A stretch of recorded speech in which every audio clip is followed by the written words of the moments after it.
Eu quero compartilhar com vocês hoje a mensagem que deu origem ao livro.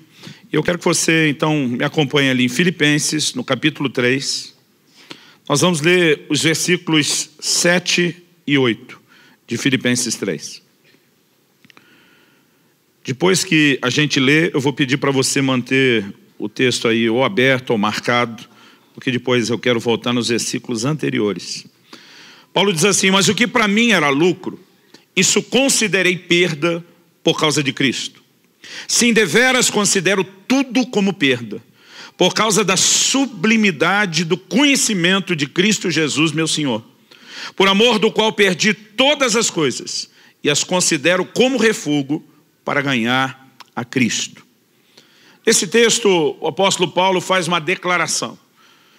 A declaração, ela precisa ser devidamente entendida. Ele diz: o que para mim era lucro, mudou de classificação, perdeu a posição na lista, passou a ser considerado como perda. Ele diz: e a única razão para esse rebaixamento de categoria, do que antes era importante para algo não importante, do que era lucro para perda, né? A única razão desse rebaixamento na categoria foi por causa da sublimidade do conhecimento de Cristo Jesus, meu Senhor. Ele diz: por amor de quem? Então ele está falando de uma descoberta que gera paixão, que gera atração. Em outras palavras, ele está dizendo: a descoberta de Jesus o colocou numa posição onde passou a ver em mim tamanho amor, tamanha paixão, tamanha fascinação e admiração por ele. E ele passou a ocupar um lugar de tão grande importância, que o que antes era importante, comparado com esse nível de importância que ele passou a ter, já não é mais importante como era antes. Na verdade, ele está falando de um lugar que pertence ao Senhor nas nossas vidas, que é o primeiro lugar, é o lugar de senhorio, mas é um lugar também de devoção, de paixão, de amor e de entrega, onde, se o Senhor de fato assumir esse lugar na nossa vida, algumas coisas antes que tinham a sua importância, já não terão mais a mesma importância, em comparação com o quão importante ele se torna nas nossas vidas. Esse foi o texto que Deus usou há 10 anos atrás, para corrigir algo que tem sido uma chave, uma revolução na minha vida. Eu nasci e cresci num lar cristão, eu sou grato a Deus por isso, eu aprendi muita coisa sobre o relacionamento com Deus, né? Eu sou o que alguns chamariam do rato de igreja, aquele que sempre viveu nisso, e tem alguns comportamentos que nós temos, que normalmente a gente não para, às vezes, para pensar por que tem e por que age como age. Mas há momentos onde Deus precisa apertar melhor os parafusos e trazer alguns ajustes. Então, a história dessa mensagem, ela começa há 10 anos atrás. Na verdade, antes desse confronto de Deus em fevereiro, eu tomei uma decisão em dezembro de 2007, que eu contei aqui. Eu fiz um resumo disso quando falei sobre um Deus exigente. Eu lembro que eu terminei de almoçar, empurrei o prato de lado, olhei para Kelly, minha esposa, e falei: amor, nas próximas 3 semanas, nos próximos 21 dias, eu não vou comer absolutamente nada. Eu estou tomando uma decisão, a partir dessa refeição eu já parei, eu vou entrar esse dia 1º de janeiro e vou seguir os 21 dias só na água. E até que termine essas 3 semanas eu não como absolutamente nada. Estou começando nesse momento. Quando falei isso, ela me olhou com um certo ar de preocupação. Eu nunca tinha feito nenhum jejum maior do que 2 semanas. Eu lembro que a pergunta daquele foi: Deus te pediu isso? Tipo, você não está indo longe demais? Eu falei para ela: não, Ele não me pediu. Eu vou fazer porque eu quero. E eu falei para ela: eu quero mais de Deus na minha vida. Eu quero buscar a Deus como eu nunca busquei antes. E eu decidi, antes de virar 2007 para 2008, que 2008 seria o ano da busca, que eu ia buscar a Deus como eu nunca tinha feito na minha vida. E o jejum era apenas uma das coisas que eu queria ir além. Na verdade, eu li a Bíblia várias vezes naquele ano de 2008. E para que eu pudesse cumprir o que eu me determinei a fazer, eu comecei a fazer as contas. Quantos capítulos tem a Bíblia? Quantas vezes eu ia ler a Bíblia? Então, aquela quantidade de capítulos, vezes aquela quantidade de vezes, dividido pelos 365 dias do ano. E eu tinha uma cota mínima de leitura todos os dias, que se acumulasse ia dar trabalho. Então, eu comecei com determinação, dizendo: eu vou cumprir a meta, eu vou gastar tempo em oração. E entrei buscando a Deus para valer. Fiz os 21 dias de jejum. Depois que o jejum terminou, continuei o ritmo da oração, da leitura bíblica. E nós estávamos ainda no começo do ano, meados de fevereiro. E tivemos uma reunião né? A nossa reunião com líderes, há 10 anos atrás, ela acontecia na sala de cima que as crianças usam hoje antes de sair para as classes. E naquele momento, era só para a gente fazer uma oração e já entrar na nossa conversa, no nosso treinamento. A gente não tratava aquilo como um culto. Enquanto nós orávamos, alguém passou a mão no violão e cantou uma canção do Marcos Witt. Eu te busco, te anelo, te necessito. Quando a gente estava cantando aquilo, sobre buscar Deus, anelar Deus, né? Alguma coisa aconteceu assim de muito diferente. Eu não sei como foi para todo mundo. Para mim foi uma experiência única, singular, um marco de Deus na minha vida e na minha história. Eu sei que alguma coisa aconteceu para todo mundo que foi generalizado. Todo mundo começou a se prostrar, ajoelhar, deitar para o chão, alguns sentavam e era um choro generalizado. Eu comecei a chorar e eu não sabia porque eu estava chorando, mas eu chorava quase convulsivamente. Eu comecei a perceber, enquanto chorava, um sentimento de arrependimento se formando dentro de mim. E o sentimento de arrependimento era por não estar buscando a Deus como deveria. E eu queria estar aqui te contando que eu me entreguei, falei, é verdade. Mas uma hora que eu percebi em que direção a coisa estava indo, foi mais forte do que eu. Eu não consegui controlar ou evitar aquela reação. Na verdade, fui indignado, quase revoltado. Eu tinha acabado de fazer o maior jejum da minha vida. Eu estava lendo a Bíblia e orando, mas assim, dedicadamente. E de repente me vem esse sentimento de que eu não estou buscando como deveria. Eu não verbalizei, porque a gente não tem coragem de falar com Deus desse jeito, mas para Deus você não precisa verbalizar. Você pensou, Ele já sabe. Na verdade, antes de você pensar, Ele já sabe.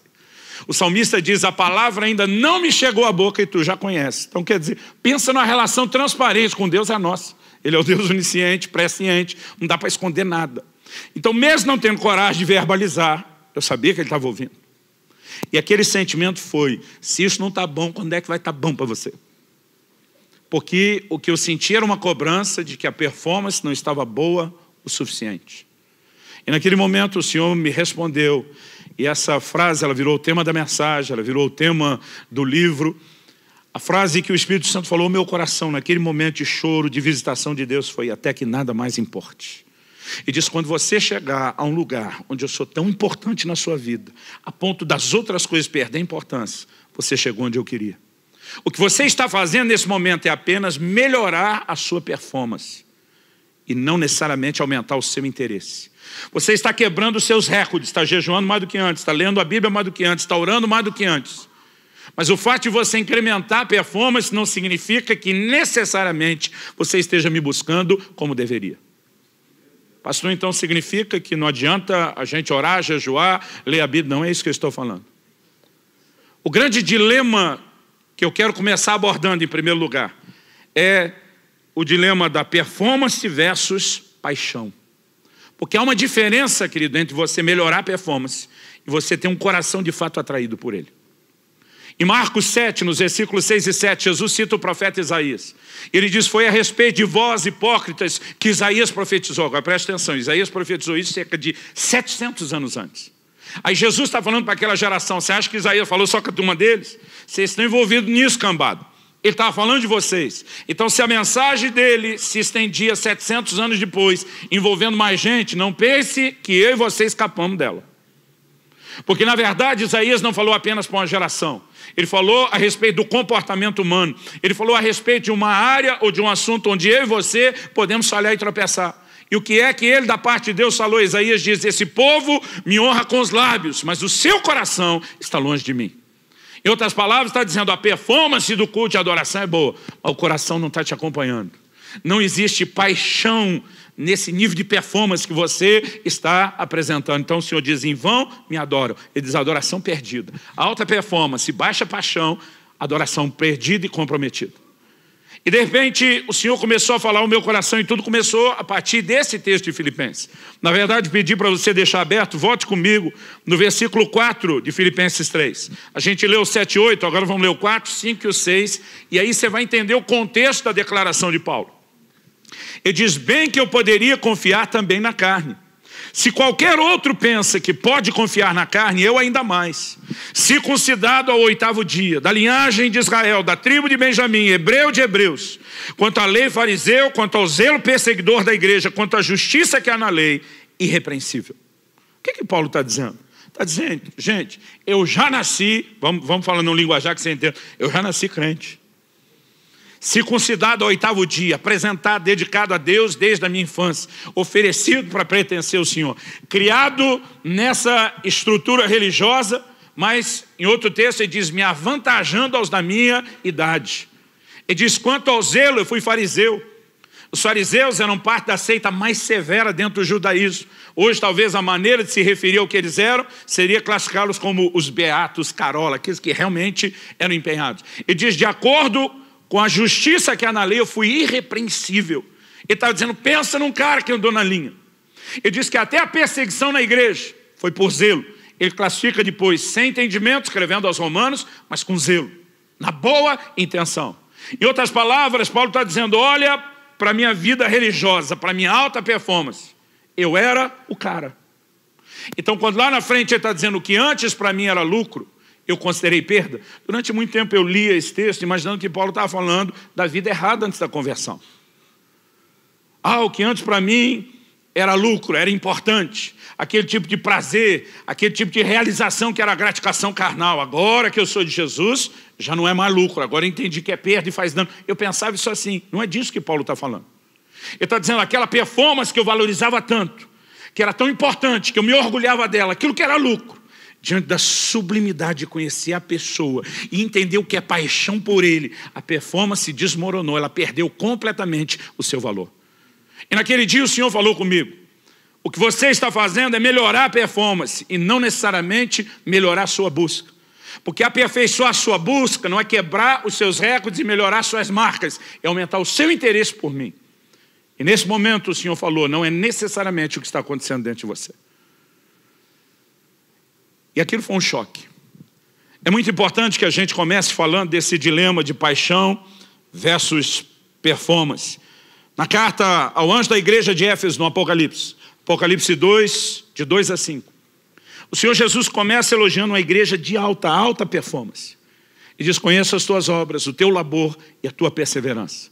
O que eu vejo aqui, nessas 3 declarações, obra, labor e perseverança, é uma progressão. Obras, mostra que eles eram ativos. Labor fala de gente que trabalha até cansar, que realmente se doa. Mas perseverança é quando você só continua, não necessariamente apenas porque está motivado ou faz o que tem que fazer, mas norteado por um forte senso de propósito e compromisso. Alta performance.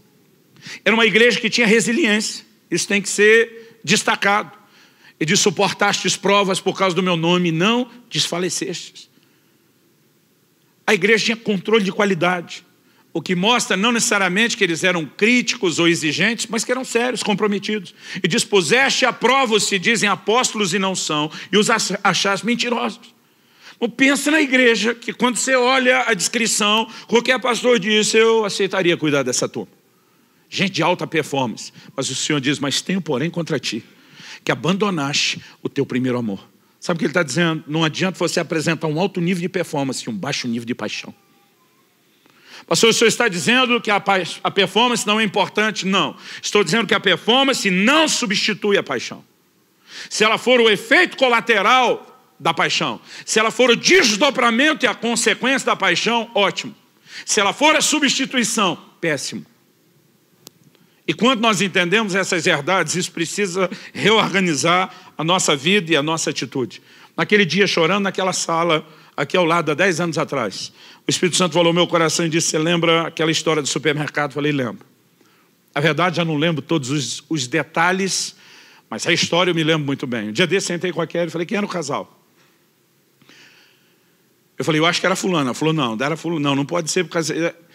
A verdade é que alguns desses detalhes eu não tenho, mas a história para mim é nítida e clara. Eu acho que eu estava no meu primeiro ano como pastor.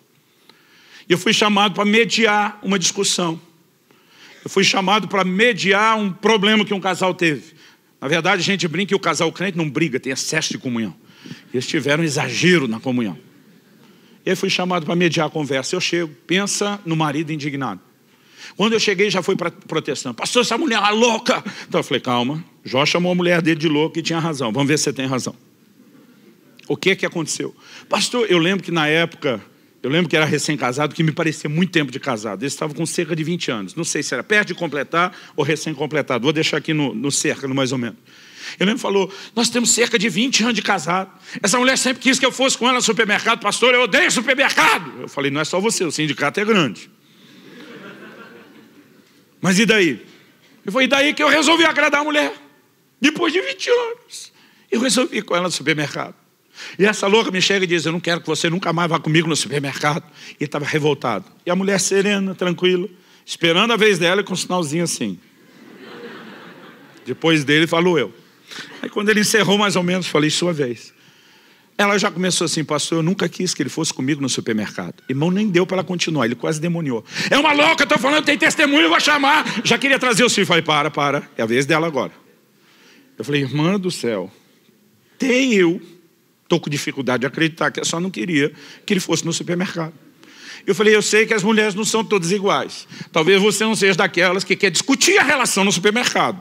Mas você nem querer que ele fosse. Eu falei, me explica isso que agora até eu estou duvidando. Ela falou, pastor, então eu vou explicar. Eu não queria que ele fosse. O que eu queria é que ele quisesse ir. Eu fiquei que nem você, pensando, tentando entender a profundidade da declaração. Eu falei, me ajuda um pouco mais? Ela disse, pastor, para ele ir do jeito que foi, ficar olhando o relógio, reclamando, está demorando. Parece que ele estava se infligindo um castigo, uma autopunição. Ela disse, pastor, eu amo meu marido. Ele está bravo comigo, mas eu amo meu marido, eu quero melhor para ele. Para ele ir sofrer do jeito que ele sofreu, eu não quero que ele sofra mais. Então o que eu queria não é que ele fosse. O que eu queria é que ele quisesse ir. E se ele não quer ir, então que nunca mais vá. Eu tive que concordar com ela. Falei, velho, tu ganhou o alvará, a libertação que você queria, está resolvido, vamos acelerar isso. Eu achava a história divertida, mas 10 anos atrás ali o Espírito Santo falou comigo. E ele falou comigo, você lembra daquele episódio? Eu falei, lembro. Ele disse, pois bem, há um paralelo que eu quero que você entenda. Ele diz, o que eu queria não é que você me buscasse. O que eu queria é que você quisesse me buscar. Sabe, eu já vou te mostrar esse meu segundo ponto, depois de falar da performance versus paixão, que o propósito pelo qual eu e você existimos é buscar Deus. Mas Deus não quer apenas que a gente busque. Ele quer que a gente queira buscá-lo. E o que ele falou naquele dia, ao mesmo tempo que a sua intenção de ler mais a Bíblia é boa, irmão, eu tinha que ler várias vezes, mas eu não estava de folga. O dia continuava corrido. Então eu chegava em casa, depois que o dia acabava, aí eu começava as minhas horas de leitura bíblica. Eu sou um cara que eu troco a noite pelo dia fácil, eu sou notívago. Mas isso é bom quando você pode trocar pelo dia e dormir de dia. O problema é que eu estava num ritmo de vida comum, era o ano inteiro. Então não tinha como ficar madrugada, acordado e dormir até tarde depois. Então, na primeira semana é uma coisa. Eu já estava há 1 mês e meio naquele ritmo, dormindo bem menos. Então chegava ali 2, 3 da manhã, eu estava quase dormindo em cima da Bíblia. E o Senhor começou a falar no meu coração. O que você está fazendo ao só melhorar a performance é quase que se infligir uma autopunição, um autocastigo. Agora, vamos ficar aqui lendo a Bíblia e tornar esse tempo chato e enfadonho, mas vamos cumprir com o compromisso. Eu comecei a perceber que há uma diferença entre você buscar e você entender o que é buscar do jeito que Deus espera. Eu sei que a partir daquele dia tem uma frase do renomado escritor C.S. Lewis, que ela ganhou um significado completamente novo para mim. C.S. Lewis costumava dizer, o cristianismo, se é falso, não tem nenhuma importância. E diz, se é verdadeiro, tem infinita importância. O que ele não pode ser é de moderada importância. E na verdade, eu concordo plenamente com ele. Irmão, se Deus é tudo que a Bíblia diz que é, se o nosso relacionamento com ele pode ser tudo o que a gente entende na palavra que é. Deus não nos chamou apenas para viver uma vida religiosa. O Salmo 25, 14 diz, a intimidade do Senhor é para aqueles que o temem, aos quais Ele dará a conhecer a sua aliança. Desde o Éden, eu brinco que Deus não respeitou nem a lua de mel do casal. Ele queria estar todo dia junto, tinha uma visita diária. Ele está dizendo, eu quero ter comunhão com vocês, criaturas. Eu quero me relacionar com vocês. Esse tem sido o anseio de Deus ao longo da existência da humanidade, desde o começo. É o propósito de Deus. Deus não queria apenas que eu e você abraçássemos o livrinho das regras e disséssemos, vamos andar direitinho, fazer tudo direitinho, fazer porque tem que ser feito. Na verdade, o que Deus espera é que a gente dê o devido lugar a Ele. Então vamos lá, gente, se isso tudo é verdade, então tem infinita importância. Se não é, e a conversa mole, não merece importância nenhuma. Mas a maioria de nós acaba vivendo a vida cristã, dando a Deus e às coisas de Deus um moderado grau de importância. Não quer dizer que não tem. Você está aqui, domingo após domingo, está tentando viver a vida cristã, mas muitas vezes Jesus não está nesse lugar, onde Ele é mas tão importante, que o resto perde a importância diante do lugar que Ele ocupa. E eu comecei a perceber uma outra coisa. Naquele dia, tem alguns versículos da Bíblia que você lê, relê, e às vezes parece que você não enxerga. E naquele dia o Senhor me guiou a Atos 17, eu quero que você abra lá comigo. O Senhor me guiou a Atos capítulo 17. Eu quero que você leia comigo os versículos 26 e 27. Enquanto você vai localizando o texto, eu quero te dar aqui o pano de fundo, o contexto. Paulo está pregando em Atenas, na Grécia. Agora, o contexto não é só onde aconteceu. A gente tem que pensar no pano de fundo histórico. Nos dias de Paulo, que tinha cidadania romana, apesar de ser judeu, também tinha cidadania romana, quem dominava o mundo dos seus dias era o Império Romano.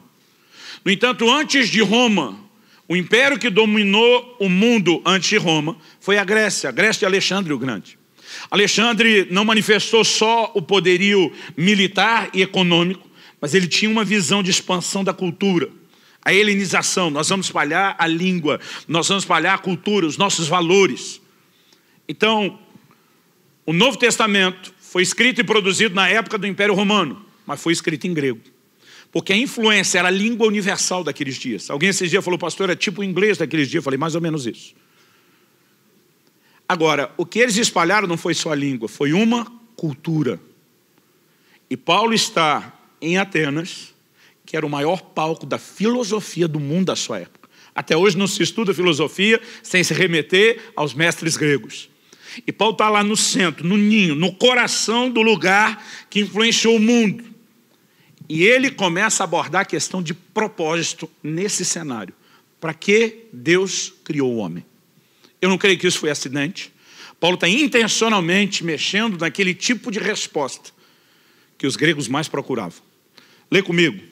Ele diz, de um só, uma clara referência a Adão, fez toda a raça humana para habitar sobre toda a face da terra, havendo fixado os tempos previamente estabelecidos e os limites da sua habitação. Está dizendo, Deus, a partir de multiplicou uma raça, estabeleceu lá na terra, determinou e fixou os limites da habitação, os tempos específicos. Agora, por que Deus fez isso? Nós estamos falando de um Deus eterno, e a definição de eternidade em Deus é diferente da nossa, que a gente tem começo, mas não tem fim. Deus não tem começo nem fim.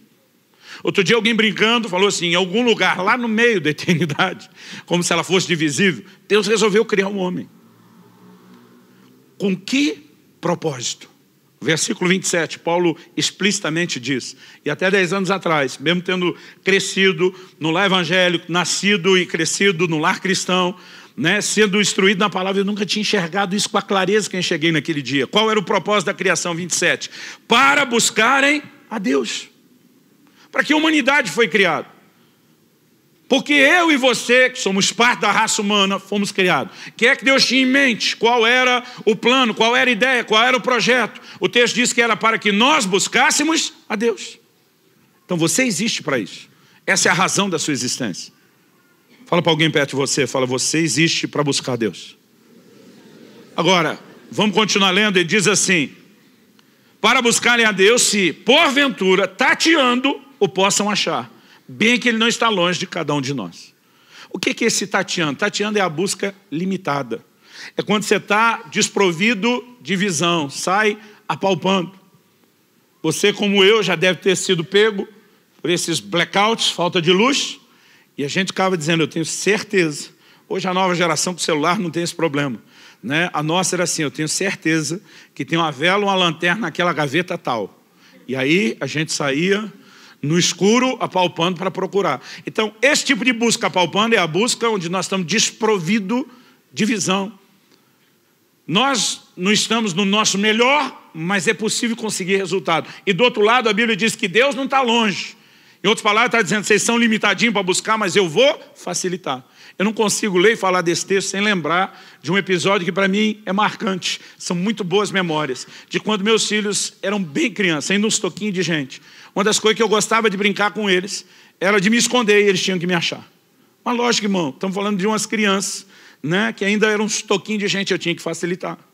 Eu lembro que eu ajoelhava na frente do sofá, cobria só a cabeça com a almofada. De vez em quando eles tiravam, achei. Eu tinha vontade de dizer, grande coisa, qualquer um faria. Mas naquele momento, você tem que dizer, não, está no meu nível.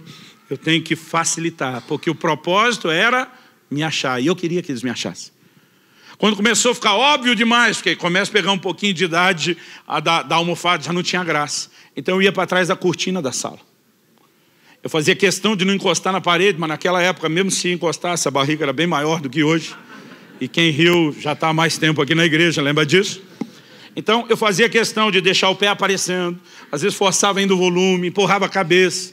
Eu lembro de uma das cortinas que a gente tinha, não sei o nome daquilo, se é voal que chama, tinha uma espécie de renda na frente. Então, às vezes eu entrava naquilo que era quase que transparente. E engraçado era ver o Israel e a Alisson cutucando, tá ali, como se nem estivesse vendo eles, ou como se fosse difícil de me enxergar. Eu fico imaginando Deus fazendo com a gente algo parecido. Está desprovido de visão, apalpando. Então não vou dificultar. Porque qual era o propósito dele estabelecer a busca? Era que nós tivéssemos o resultado de encontrá-lo. Por isso que ele diz, serei achado de vós. Agora, ele não apenas nos criou para buscar, ele não apenas facilita, apesar da nossa limitação, mas existe algo que regula essa busca, que na verdade determina se ela será ou não eficaz. Isso está lá em Jeremias 29:13. Eu nem vou abrir, a maioria de vocês conhece o texto de cor. Buscar-me-eis e me achareis. Mas ele não parou aí. Ele não falou só busca e acha. Ele diz, buscar-me-eis e me achareis quando me buscardes de todo o vosso coração. Naquele dia o Senhor começou a falar comigo, a busca que produz resultado não é a busca de alta performance, é a busca onde você põe o seu coração nela, onde existe de fato interesse. E foi exatamente nesse momento que a frase, o que eu queria não é que você me buscasse, é que você quisesse me buscar, ela fez todo sentido. E sabe, irmãos, eu tenho percebido isso. Eu já estou há muito tempo no pastorado, lidando com gente há muito tempo. Sabe o que é impressionante? O que determina o resultado que nós vamos ter em Deus não tem nada a ver com o ambiente. Um dia desse alguém falou para mim, pastor, é muito difícil. O lugar que eu estou e moro não tem uma boa igreja. Eu falei, deixa eu te dizer uma coisa. O Salmo 84 fala de alguém que cultiva um relacionamento com Deus e que passando pelo vale árido faz dele um lugar de fontes. Você não tem que estar num lugar de fonte. Você carrega a fonte. Se você tiver o relacionamento correto, não tem nada a ver com o lugar onde você está. Sabe, eu percebo às vezes no mesmo culto. Teoricamente, o mesmo culto deveria produzir o mesmo impacto para todo mundo, mas não é assim. Eu lembro de uma reunião específica. Terminou, veio um irmão. Ele estava todo emocionado, pastor. Que isso? Que isso, velho? Deus não é gente. Isso é coisa que os nordestinos entendem demais. Ela fala, Deus não é gente. Que coisa louca foi essa? Que glória, que visitação. O cara todo tocado. Pai, tinha sido culto a vida dele. Logo depois eu falei com o outro. Ô, pastor, o negócio estava truncadinho hoje, né? Louvorzinho meia boca, uma palavra comprida. Outro dia um irmão falou para mim, pastor, seu sermão é como uma espada. Eu falei, entrou firme? Ele falou, não, comprido e chato.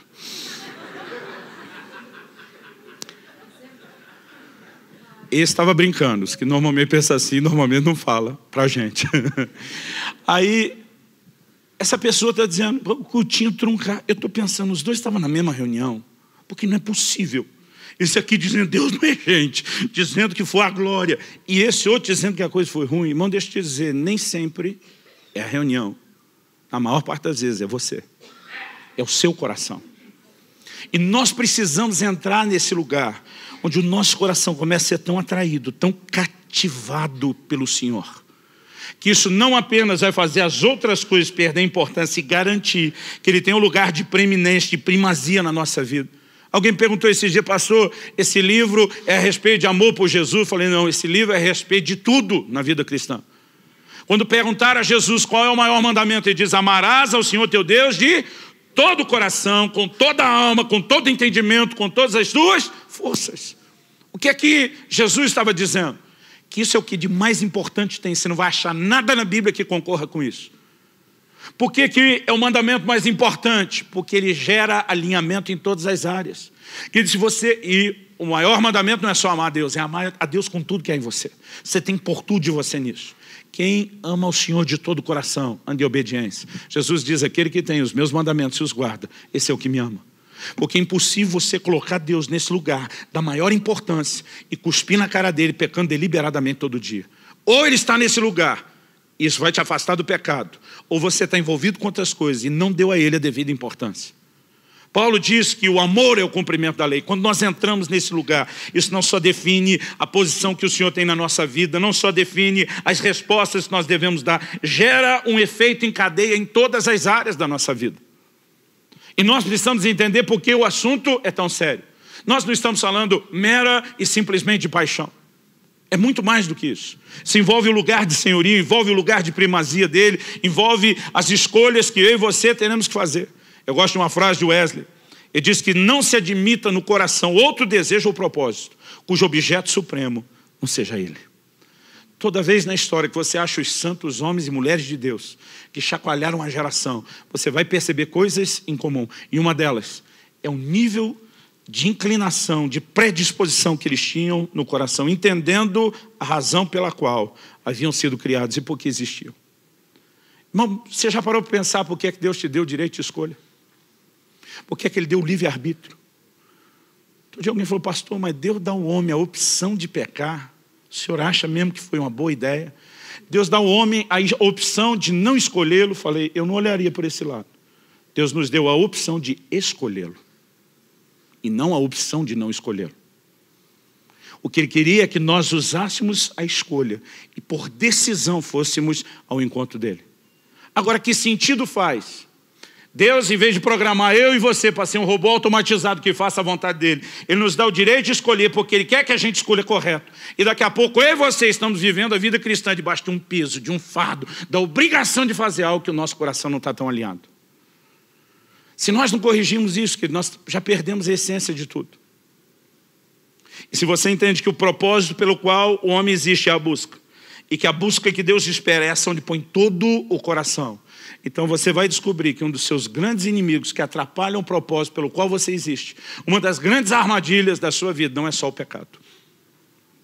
Durante muito tempo eu tinha claro e definido, meu maior inimigo é o pecado.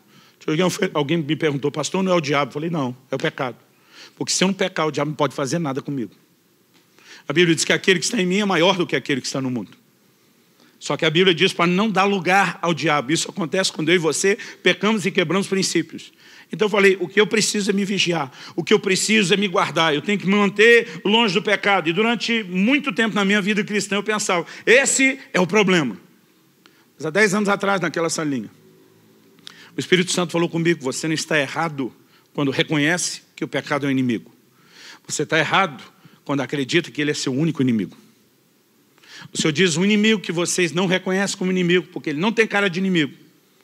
E vocês não conseguem ver o dano porque não entenderam nem o propósito pelo qual existe. São as distrações. Eu quero falar um pouco a respeito disso. Porque talvez o que nos impeça de entrar nesse lugar de busca, onde nada mais importa, não é que Deus não tenha a sua importância, é que nós deixamos que outras coisas sejam quase tão importantes quanto Ele. E se nós não chegarmos nesse lugar onde nada mais importa, Paulo diz, em nada tenho a minha vida como preciosa. Ele está dizendo, eu estou me lixando do que vai acontecer. O que tem valor é agradar o meu Senhor Jesus, o resto não importa. Há um lugar, querido, onde nós estamos tão alinhados com o coração de Deus, que a nossa vida reflete e transborda isso o tempo todo. Agora, quando não estamos, nós podemos estar nos enganando.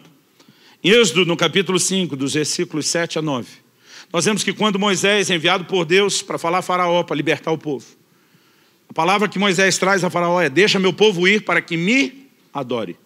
O propósito da redenção, o propósito da libertação, era um só, adoração. Deus não queria apenas tirar a nação de Israel do Egito para dizer, eu não estou aguentando ver vocês sofrendo, quero melhorar a vida de vocês. Quero que vocês mandem no nariz de vocês, tenham liberdade. Deus não queria tirá-los de lá apenas para melhorar a vida terrena. Ele está dizendo, eu quero tirar vocês desse lugar e conectá-los comigo. Eu quero que vocês entrem no lugar da adoração. Eu quero que vocês entrem no lugar da intimidade. Agora, vamos pensar, porque há um paralelo por trás disso. No momento que Moisés fala isso para o faraó responde, esse povo deve estar muito ocioso para estar pensando em adoração. Ele diz, vamos encher o povo de trabalho, para que eles não tenham tempo de pensar em adoração. Qual era a proposta? Vamos distraí-los. Vamos roubar o foco deles. Agora a pergunta é, isso foi só a ideia de um déspota daquela época? Na simbologia bíblica, Faraó, ele tipifica Satanás. Aliás, o paralelo é enorme.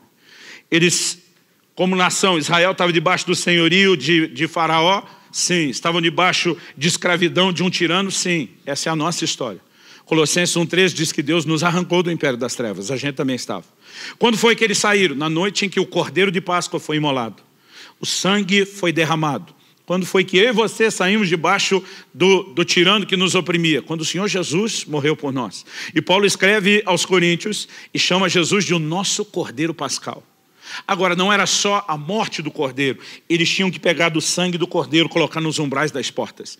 Assim como também o que muda a nossa história e gera a nossa libertação, não é mero e simplesmente o fato de que Jesus morreu. É quando nós nos apropriamos do seu sangue, da sua obra, e trazemos isso para a nossa vida. O paralelo está definido. Quando eles saem do Egito, a nação de Israel é levada, conduzida por Moisés até o Sinai. No Sinai, Deus faz algumas declarações sobre quem eles são. Essas mesmas declarações são repetidas sobre nós, a igreja do Novo Testamento. Em 1 de Pedro 2,9, ele cita as mesmas palavras de Êxodo 19, 5 e 6. E diz, vós sois a nação santa, a geração eleita, o sacerdócio real, o povo de propriedade exclusiva de Deus. Eles estavam sendo libertos daquela escravidão para adorar o Senhor. E a gente? Zacarias, pai de João Batista, cheio do Espírito Santo, profetiza em Lucas 1, lá no final daquele capítulo comprido de Lucas 1, e diz assim, para que libertos das mãos dos nossos inimigos, o adorássemos em santidade e justiça todos os nossos dias. O paralelo se cumpre de ponta a ponta. Então a questão é, era só a ideia brilhante do faraó de distraí-los, ou isso na simbologia bíblica representa uma armadilha que o mesmo Satanás que quer nos enredar no pecado, que é chamado de tentador, tem para nos parar em relação ao propósito? Agora, sabe o que é interessante? Nós somos a geração que mais viveu conforto, tecnologia, avanço, descoberta na história da humanidade. Nunca antes se desfrutou tudo que a gente tem. Locomoção depressa. Eu falei aqui esses dias, Paulo faz uma viagem de Jope, Pedro faz uma viagem de Jope a Cesareia Marítima, 2 dias caminhando, irmão, 30 quilômetros por dia. Eu fiz o mesmo trecho de carro em 40 e poucos minutos. Eu brinco que se Paulo olhasse isso lá do céu, ia falar para Deus, é injusto. Irmão, só naquele trechinho que eu fiz em 40 minutos, eu salvei 2 dias da minha vida. Era 2 dias de tempo livre comparado à vida de Pedro que eu poderia ter. Mas não importa o quão rápido as coisas ficam, a gente arruma mais coisas para fazer. Eu lembro do início do meu ministério, de eu fazendo visitas nas casas. E eu peguei o fim de uma era, de uma outra geração, que era a geração dos meus pais. E eu lembro que por mais de uma vez cheguei numa casa para comer. E a família que me convidou, ela fez um macarrão caseiro, desde a massa. Não se pegava molho de tomate pronto, se pegava os tomates. Ia se preparando a massa, o molho, tudo enquanto a gente ia conversando. Eu já sou de uma geração que, na verdade, comprava o macarrão um pouquinho mais adiantado no supermercado, pelo menos já pronto. Mas a nova geração, ela é impaciente. Que os 3 minutos de miojo demora muito ainda para eles. E quanto mais se facilita, mais coisa a gente arruma para fazer.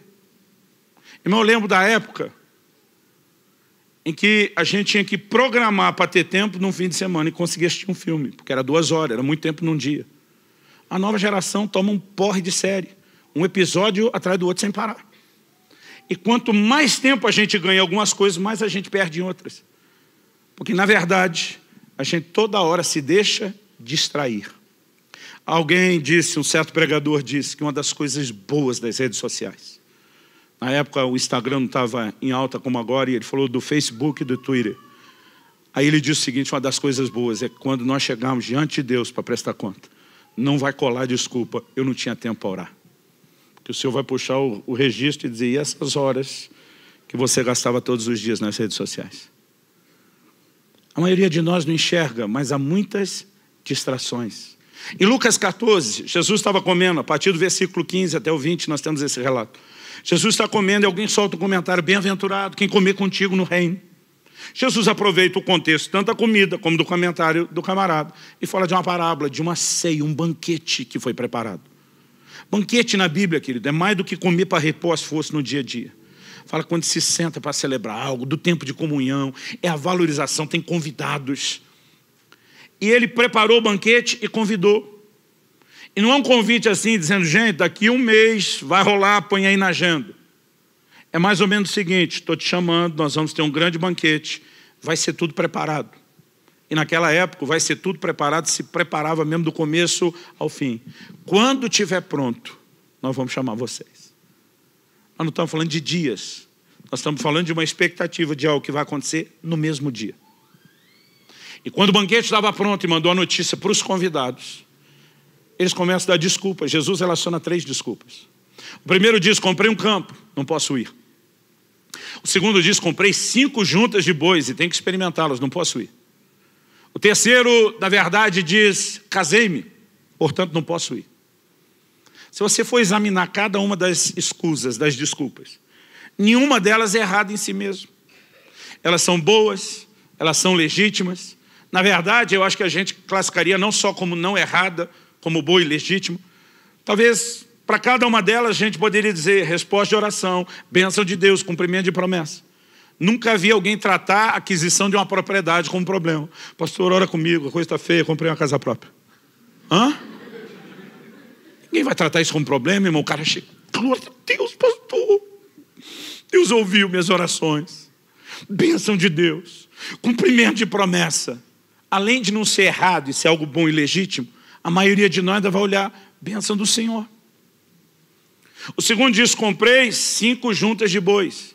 A gente às vezes não mensura isso porque o contexto cultural é diferente. Naquela época, a subsistência dependia de cada um arar a própria terra onde morava.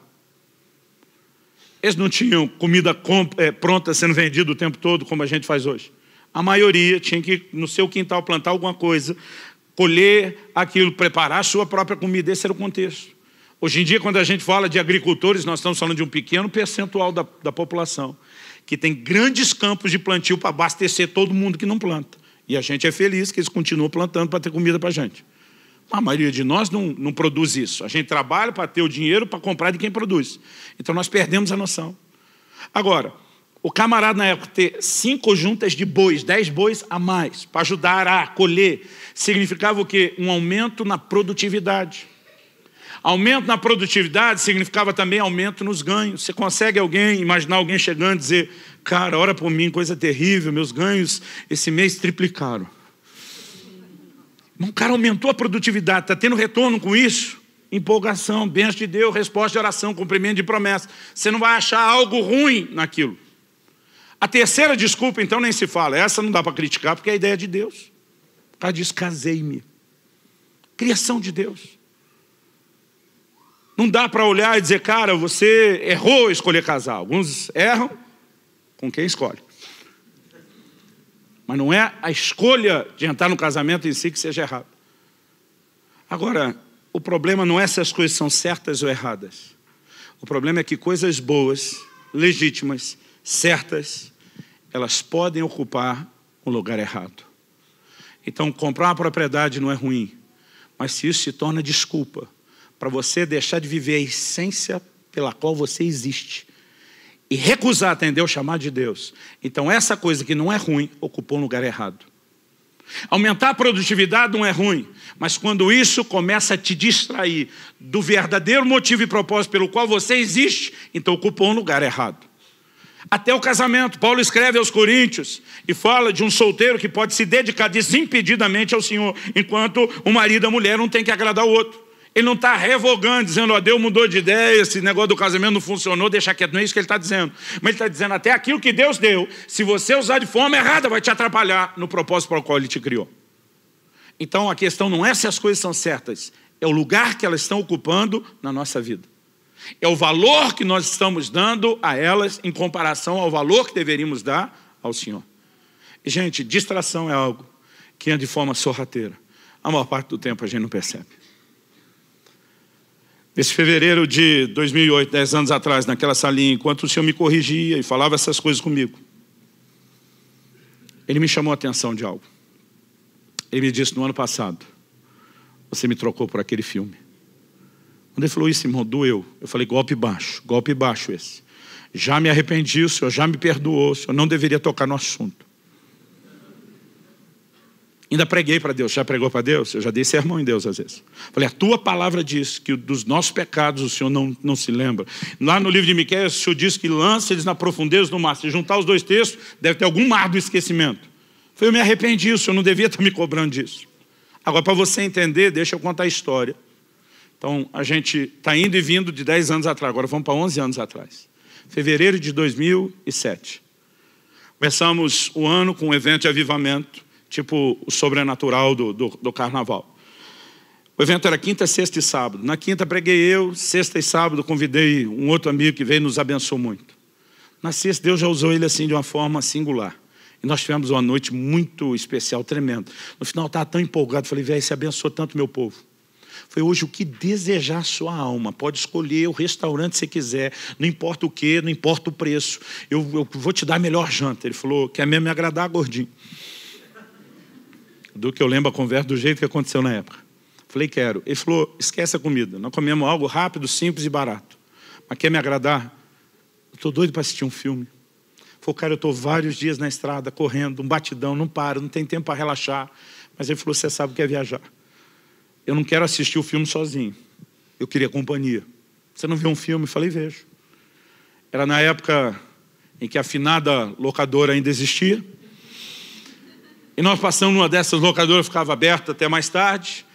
Reservamos, peguei, aluguei o vídeo, fomos comer. Enquanto comia, tomei uma decisão. Marciano estava com a gente, falei: cara, nós vamos assistir o filme na sua casa. Sua televisão é melhor, você tem um surround melhor. Nós vamos baixar, o time está grande, nós vamos baixar todo mundo para lá. E descemos lá para o sítio cercado. Quando nós chegamos, estava todo mundo se acomodando na sala, esse pastor que já tinha estado na casa onde o Marciano morava na época, falou para os meninos da banda, louvor, estava com ele, falou: vocês já conhecem a sala de oração que ele tem aqui? O Marciano fez uma sala de oração naquela casa que era assim, espetacular. Eles: não, Marciano falou: então mostro para vocês. Já foi todo mundo levantando. Eu falei: ninguém vai a lugar nenhum. Eu falei: nós viemos aqui para ver filme. Pensa numa coisa que eu tenho vergonha, gente. Qualquer crente falando isso era feio, mas o pastor de vocês falando isso. Mas não parou aí. Eu falei: se nós entrar naquela sala, vocês sabem o que é que vai acontecer. Nós vamos começar a orar, não vamos parar, não saímos mais de lá e não vamos ver o filme. Eu não percebi, irmão. Não é que eu não percebi que eu falei. Eu lembro que eu falei. Eu não percebi o que eu fiz. A turma na hora voltou, quem já estava saindo voltou, sentou e assistimos o filme. Agora pensa na desgraça do filme ruim. Ruim! Com muito esforço, o nível de produção de Hollywood, um 3.8, de 1 a 10. Só que eu sou parte de uma geração, a nova geração Netflix, você começa a assistir, não gostou, eles param.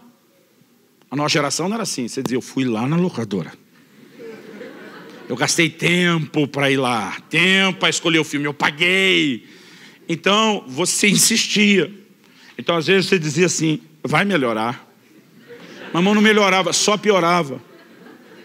Várias vezes, um parava e dizia: gente, esse lugar não vai nenhum, vamos parar. E o outro dizia: não. Se não melhorar, pelo menos vai despiorar. Aí o negócio já estava no meio, a gente passando raiva, alguém disse: nós pagamos, tá ok. É a geração que ia até o fim. Irmão, e o negócio surpreendentemente foi ficando cada vez pior, e acabou. E quando acabou, a gente estava com a raiva do filme, raiva do tempo perdido. Só a má mordomia do tempo já era um problema. Mas o filme, além de ser uma péssima produção, tinha um linguajar baixo, cenas pesadas. A verdade, quando terminou, a gente tinha saído daquele culto glorioso. Se flagrou, todo mundo que foi cheio descobriu que tinha um vazamento. A gente estava todo mundo vazio. O cara falou: irmão, além do filme não prestar, eu perdi tudo aquilo que tive. Eu também. Ali mesmo a gente ficou em pé. E a gente teve uma assembleia solene de arrependimento. A gente orou, pediu perdão para Deus. Eu acho que eu estava com o sentimento de culpa pior, porque eu ficava lembrando, ninguém vai a lugar nenhum. Quer dizer, foi mal. Esse dia, um ano depois, o Espírito Santo falou, você me trocou, quando ele estava falando de distração. Você me trocou por aquele filme. E eu me defendi. Eu falei, não vale, eu já me arrependi. E ele me falou, um ano depois só, ele falou, você só se arrependeu porque o filme foi ruim.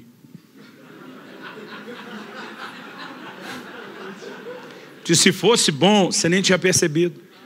E diz, na verdade, não foi a única vez que você me trocou. A questão é que nas outras você nem percebeu que fez a troca. Irmão, não estou falando contra entretenimento. Não estou dizendo que você não possa ver filme ou seriado. Embora acredito que a nova geração teve muita dificuldade de entender declarações de homens de Deus como Leonard Ravenhill. E dizia que o entretenimento é o substituto diabólico da verdadeira alegria. Muitas vezes eu e você estamos tentando preencher alguma coisa que não será preenchida no entretenimento. E repito, não estou falando contra ele. Mas nós somos parte de uma geração, que é a geração do entretenimento, que não desliga. O nosso problema, querido, não é que as igrejas não estão cheias. Na verdade, as igrejas no Brasil nunca antes estiveram tão cheias. E como um amigo meu disse que o Senhor falou com ele, nunca antes as igrejas estiveram tão cheias de tanta gente vazia. Algo precisa mudar e eu e você precisamos acordar. Eu não vim aqui te apontar o dedo, não vim jogar pedra em você. O que mais me constrangeu naquele dia, eu reagindo diante de Deus há 10 anos atrás, dizendo, se não está bom, quando é que vai estar bom para você? E o Espírito Santo falando comigo, eu não quero colocar pressão sobre você. Eu quero que você entenda o quanto eu te amo, o quanto eu quero a comunhão com você. Se você der mais de você a mim, significa que você também terá mais de mim. Se Deus permitir, o mês que vem eu quero falar dessa reciprocidade aqui. E a forma tão amorosa como Deus falou me constrangeu. Como diz alguém, me quebrou as pernas. Aquele dia eu tive um vislumbre, uma pequena revelação do amor e do interesse de Deus no nosso relacionamento. E de vez em quando eu lembro do que aconteceu naquela sala, isso ainda mexe comigo 10 anos depois. Eu não vim aqui tentar te oprimir da mesma forma como eu senti aquele dia que não era isso que o Senhor queria. Eu quero te ajudar a entender uma coisa e nós vamos terminar com o último texto na Bíblia. Vamos comigo para Lucas capítulo 10. Versículos 38 ao 42.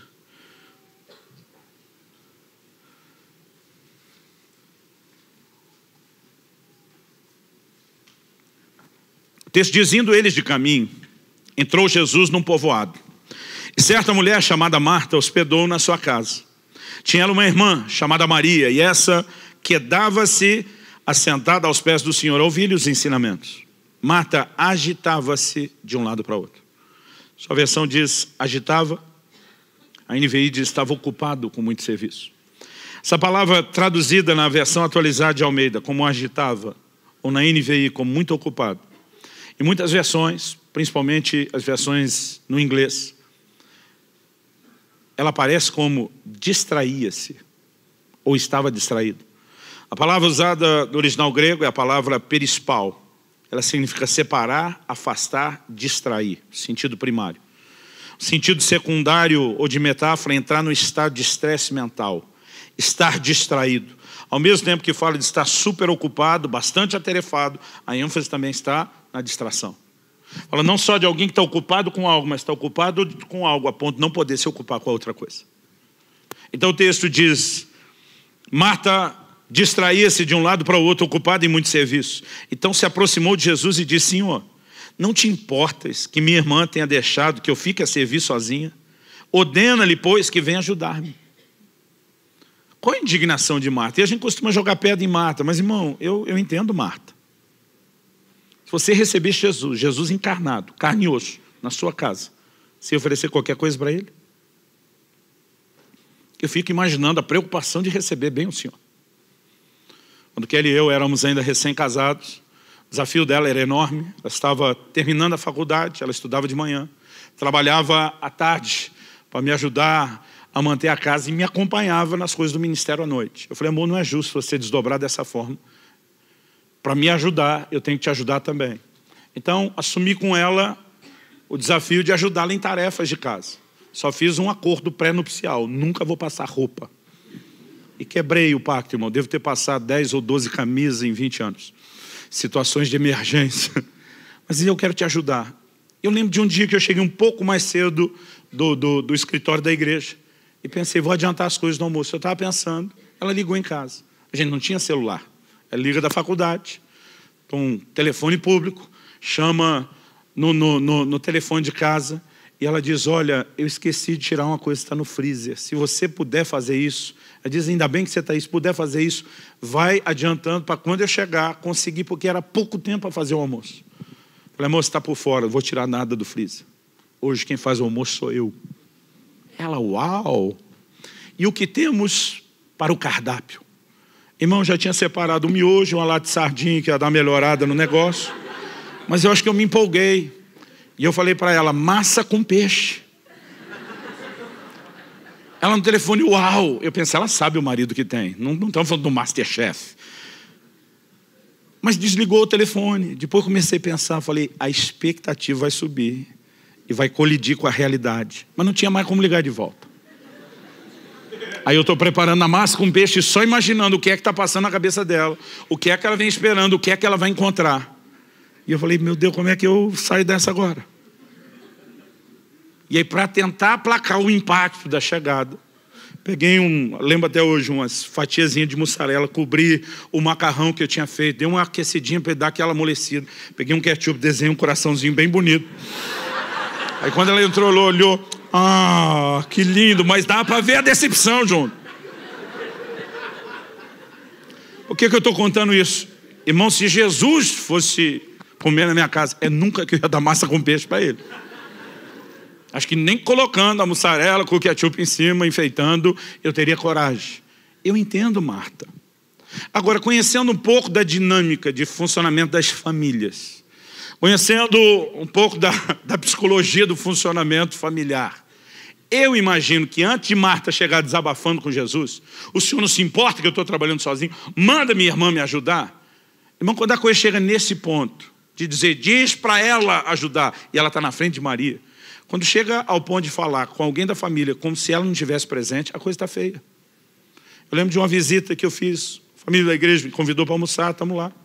Terminou o almoço, nós estamos saindo, o dono da casa está me acompanhando até o portão, falei para ele no caminho do portão, falei, essa semana eu quero um gabinete com você, nós vamos ter a conversa. Ele falou, tudo bem, a respeito do quê? Eu falei, a respeito do estado do seu casamento. Deus mostrou para você. Eu falei, não, irmão, você mostrou, você não conseguiu esconder. Ô pastor, a gente lutou tanto para esconder, o que eu fiz de errado? Eu falei, irmão, você fala com a sua mulher, mandando recado pelo seu filho na nossa frente. Menino, diz para sua mãe, o pior é que a mulher ainda respondia. Menino, diz para o seu pai. Eu falei, vocês estão na frente um do outro, conversa essa que diz para sua mãe, diz para o seu pai. Eu falei, eu nem percebi. Eu falei, eu percebi. E aí Marta chega e diz para Jesus, diz para minha irmã, a irmã está ali, na frente de Jesus. Imagina para chegar nesse ponto, ela deve ter antes, a Bíblia não diz isso, aqui é a minha imaginação santificada pelo Espírito Santo. Eu imagino ela passando às vezes atrás de Jesus, dando sinal para Maria, vem me ajudar, vem me ajudar. Imagina a Maria, sei de nada. Daqui não sai, daqui ninguém me tira. E aí lá vai a Marta indignada, porque ela pensa, o Senhor não se importa. Tipo, minha irmã, eu sei muito bem que é essa criatura, mas o Senhor, sua retidão, sua coerência, sua sensatez tem que entrar em funcionamento. Manda ela me ajudar. Eu estou trabalhando sozinho. Uma motivação de Marta era ruim? Não. Por que ela estava trabalhando? Para agradar Jesus, para oferecer o melhor para ele. Agora, olha a resposta de Jesus. Primeiro, Marta não sabia disso, mas por 7 vezes na Bíblia, Deus chama alguém pelo nome 2 vezes seguido. Só dele fala assim, Marta, Marta. Se ela já soubesse disso, já ia gelar a espinha. Porque nas 7 vezes que ele chama alguém 2 vezes pelo nome, tem uma crise. Ouvi há muitos anos atrás isso do pastor Francisco, a mensagem, as 7 crises do obreiro. Aí ele diz, Marta, dá uma olhadinha comigo, versículo 42. Não, 41. Respondeu-lhe o Senhor, Marta, Marta, andas inquieta e te preocupas com muitas coisas. Entretanto, pouco é necessário, ou mesmo uma só coisa. Jesus está dizendo, no final das contas, ou como diria a geração dos meus pais, no frigir dos ovos. No final das contas, ele está dizendo, tem pouca coisa necessária, mas uma que realmente conta. Mas o Criador está dando essa dica. Só falta dizer, hashtag fica a dica, galera. Diz, tem uma coisa que realmente importa. Aí ele diz, Maria escolheu a boa parte. O que é que Jesus está dizendo? O que realmente importa foi o que sua irmã escolheu. Aí Jesus vira para Marta e diz, e esta não lhe será tirada. Sabe o que está dizendo? É ruim que eu vou deixar você arrancar sua irmã daqui. Mas não é para me agradar, sim. Se você quer me agradar, me dê o que eu mais espero de vocês. Me dê comunhão, me dê relacionamento. Sente para ter tempo comigo. Irmão, não estou falando de viver uma vagabundagem espiritual onde você só fica sentado lá. Esse episódio vem logo depois da parábola do bom samaritano. A gente tem que ajudar as pessoas. Então não é nem só trabalhar fazendo pelos outros e nem só ficar com ele. Existe uma combinação equilibrada. Ele está dizendo uma só coisa realmente importa. Irmão, se isso é o que realmente importa, por que não é tão importante na minha e na sua vida? Você pode definir o que é importante para alguém pela maneira como ele usa e administra o tempo. Como que Deus é importante para mim e para você, a gente não arruma tempo para ele? Apesar de gastar tempo com um monte de coisa que não presta. Como que a gente não dá tempo para ele? Como que a gente não honra ele, colocando ele no mais alto lugar de respeito, de admiração, de fascinação e de disposição de agradá-lo? Como que nós não chegamos, a maioria de nós os crentes, nesse lugar, dizer como Paulo, em nada tenho a minha vida como preciosa, contanto que eu cumpra a carreira, o ministério que eu recebi dele. Ele está dizendo, minha vida é agradá-lo. Ele está num lugar tão importante, não importa se eu vou ser preso, não importa se eu vou apanhar, o que eu quero é agradá-lo. Quando você entra num lugar onde ele realmente importa, as outras coisas começam progressivamente a perder a sua importância, por causa da fascinação por quem ele é. Até que nada mais importe é chegar a um lugar onde você não apenas melhorou a performance, onde você não apenas descobriu o propósito da sua existência, mas onde você aprendeu a lidar com o inimigo chamado distração. Porque isso vai tentar nos enredar o tempo todo. Eu quero que você fique em pé para parecer que está acabando. Continua na próxima semana, se Deus permitir. Talvez eu não use o termo ou a palavra distração. Talvez dê uma outra roupagem, use uma outra terminologia. Nós vamos explorar um pouquinho mais como essas coisas nos atrapalham. Hoje eu só quero definir que existe necessidade de conserto, existe necessidade de ajuda. De ajuste, e eu quero terminar te chamando a rever. Com rever eu quero dizer um autoexame. Eu quero que você repense pelo menos 3 coisas. E a gente arremata com isso. Primeiro, qual a motivação da sua busca? Quando Paulo diz o que para mim era lucro, virou perda, ele não está dizendo, eu arrependi de nascer, vamos mudar, interpretar o que ele falou, né? De nascer num lar cristão.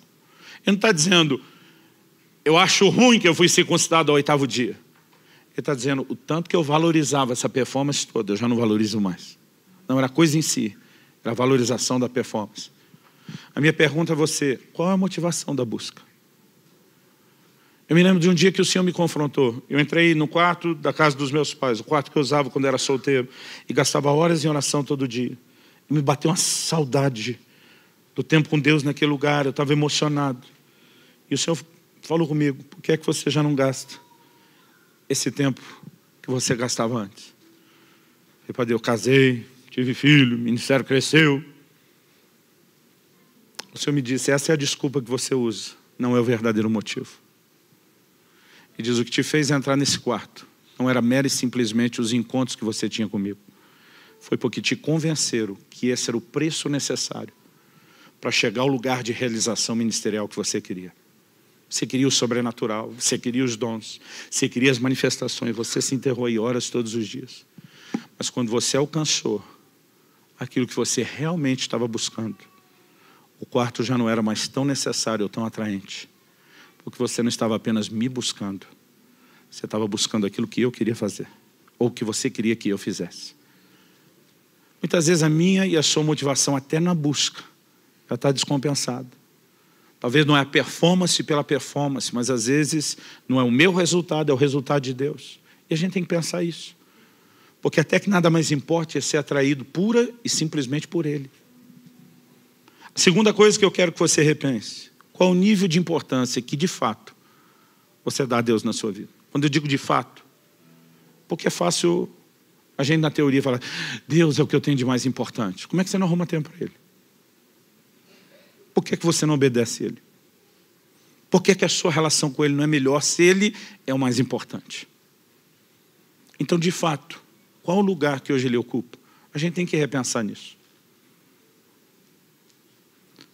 Terceira e última coisa. O quanto você tem se deixado enredar pelas distrações. Repito, não estou dizendo que você não tenha direito de entretenimento.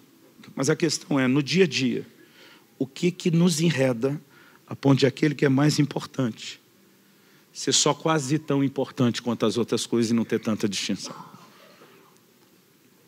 Não é o tipo de coisa que eu espero que termine aqui e agora. Nós vamos orar. Eu creio que Deus quer fazer algo no meu e no seu coração. Mas eu espero que não termine aqui e agora. Eu espero que você não apenas adquira o livro. Eu espero que você estude, leia, medite, rumine, avalie. Questione na sua vida como estão essas coisas. Eu gostaria que o nosso tempo de oração agora fosse, antes de mais nada, você não apenas se examinando, mas se permitindo também ter o exame do alto. Além do autoexame, tem o exame do alto. No Salmo 139, 23, 24, o salmista diz, sonda-me, ó Deus, e conhece o meu coração. Tem coisas que a gente não enxerga, até que Deus mostre. Mas para que Deus mostre, a gente tem que se expor, a gente tem que se fazer vulnerável a Ele e a ação dEle. Então coloca a sua vida diante de Deus. Eu quero que você ore por alguns instantes. Talvez você precise se arrepender de determinadas distrações. Talvez você precise se arrepender porque ele ainda não é tão importante quanto deveria ser na sua vida. Mas o mais importante é que você entenda que não está colocando sobre você um peso de culpa ou condenação. Antes de você fazer essa oração, eu quero citar uma frase que eu li em algum lugar e que me chamou muito a atenção, me fez repensar. William Inge, não sei se é Inge ou Indy que pronuncia o nome dele, disse: gastarmos 16 horas por dia em contato com as coisas dessa vida e apenas 5 minutos por dia em contato com Deus, será de admirar que as coisas dessa vida sejam para nós 200 vezes mais reais do que Deus? Eu acho que a mudança começa não só em olhar para dentro do coração, mas em reprogramar a maneira como eu e você vivemos. Deus não é uma pessoa para você ter apenas um breve e rápido encontro num culto de domingo ou numa reunião de célula. É alguém com quem você se envolve todos os dias. E à medida que você se aprofunda, não apenas na performance, mas na entrega de coração, você vai descobrir que não é só Deus que conseguiu mais de você. Você vai descobrir que você começa a desfrutar muito mais de Deus. Pai, a Tua palavra foi anunciada. E nós realmente precisamos de uma obra sobrenatural do Teu Espírito vivificando, aplicando a Tua palavra no íntimo de cada um de nós. E nós oramos que isso não termine aqui agora, junto com a reunião. Nós oramos que aquilo que o Senhor começou, a boa obra que o Senhor começou, seja aperfeiçoada, que ela continue. Que o Senhor encontre em nós espaço e resposta, para que haja alinhamento, para que haja ajuste, para que haja conserto. Mas o mais importante, Senhor, que não haja apenas uma tentativa e um mero esforço de Te colocar nesse lugar. Que os nossos olhos se abram, a ponto de entrar nesse lugar de descoberta, de fascinação. E que a sublimidade do conhecimento do Senhor Jesus realmente o coloque no lugar de maior importância, a ponto de mais nada ser tão importante. Nós queremos nos arrepender diante de Ti, Senhor. Porque muitas vezes até dizemos que estamos Te amando, mas não fazemos de todo o coração. Muitas vezes estamos Te buscando, mas não de todo o coração. Muitas vezes Te honramos com os lábios, mas o coração ainda está longe. E nós não queremos apenas ser uma igreja de alta performance e baixa paixão. Nós não queremos apenas ser religiosos que não conectam de verdade contigo. Senhor, nós agradecemos o Teu amor, esse amor insistente, persistente, que faz com que o Senhor continue lutando para que esse relacionamento seja tudo que o Senhor sonhou. Que Te leva a ser paciente, misericordioso com cada um de nós e continuar insistindo. Nós Te somos gratos.